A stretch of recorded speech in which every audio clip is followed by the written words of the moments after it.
L'ambiance est particulièrement électrique chez les Lomière. Il faut dire que Boris vient de découvrir que son père faisait chanter Elisabeth et qu'il a menti à toute sa famille sur son passé.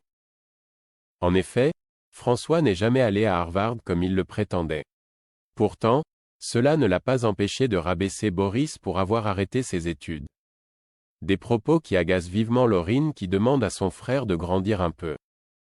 Tandis que le ton monte, Catherine intervient et leur demande d'arrêter mais sans succès. En colère, Boris s'en va en claquant la porte. Pendant ce temps, Alain s'imagine déjà que la relation entre Catherine et Elisabeth va devenir compliquée maintenant que François est mort. Cependant, Elisabeth n'y croit pas. Maintenant qu'elle connaît la vérité sur François, Catherine ne fera rien contre elle. Plus tard, Muriel confie à Elisabeth combien elle culpabilise. Si elle n'avait pas découvert la vérité sur le passé de François, tout ceci ne serait jamais arrivé. Elisabeth lui rappelle alors que l'homme d'affaires avait des problèmes de santé et que personne ne pouvait prévoir sa crise cardiaque. À ses yeux, Muriel n'y est pour rien. Comme Muriel craint que Boris ne voie pas les choses de la même manière, Elisabeth promet de garder cette histoire pour elle. À l'hôpital, Jennifer et Yasmine présentent leurs condoléances à Laurine. Seulement, cette dernière n'a que faire de leur compassion hypocrite et les somme de se remettre au travail.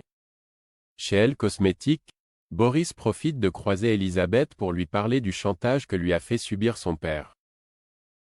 Et autant dire que le jeune homme pense que sa patronne a eu raison de se défendre. À sa place, il aurait fait la même chose qu'elle. Non loin de là, Laurine essaie de comprendre ce qui a bien pu arriver à son père. Il faut dire que si François était arrivé 10 minutes plus tôt à l'hôpital, il serait probablement encore vivant aujourd'hui. Et contrairement à ce qu'Elisabeth lui a dit, cette dernière n'a pas appelé les secours immédiatement. En d'autres termes, elle aurait laissé François agoniser. Il ne fait donc aucun doute pour Laurine que c'est Elisabeth qui a tué son père et elle jure à sa mère qu'elle va le lui faire payer. Au commissariat, la police fait le point sur le meurtre de Martin Errand, l'homme retrouvé poignardé dans une grange désaffectée. D'après les informations récoltées, la victime était un joueur compulsif qui faisait régulièrement des rencontres sur l'application Affinita et avait des rapports difficiles avec certains de ses clients. La police a donc deux pistes, celle d'un client qui aurait voulu se venger ou celle d'une embrouille entre joueurs. Plus tard, Hugo remet à Yann son rapport d'autopsie. Hormis les lacérations dues aux menottes, le médecin légiste n'a relevé aucune trace de lutte.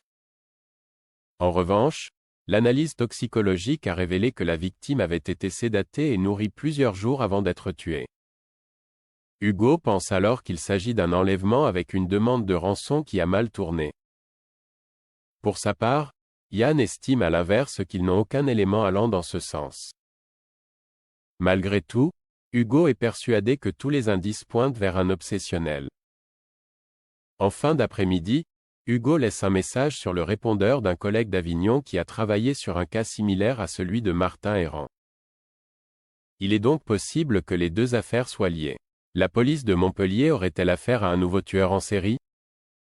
Bien qu'ils essaient d'avoir un enfant depuis quelques mois, Johanna n'arrive toujours pas à tomber enceinte. C'est pourquoi, ils ont pris rendez-vous chez le gynécologue avec Yann. La nature pouvant parfois être capricieuse, la gynécologue leur propose de démarrer un protocole de FIV. Dans la mesure où elle souhaite mettre toutes les chances de son côté, Johanna accepte. En sortant du cabinet, Johanna est stressée mais Yann se dit certain qu'elle arrivera à tomber enceinte avant de démarrer le protocole. Lorsque Johanna rétorque que ce n'est pas lui qui va subir ce traitement compliqué, le policier promet d'essayer naturellement avant de se lancer dans ce protocole.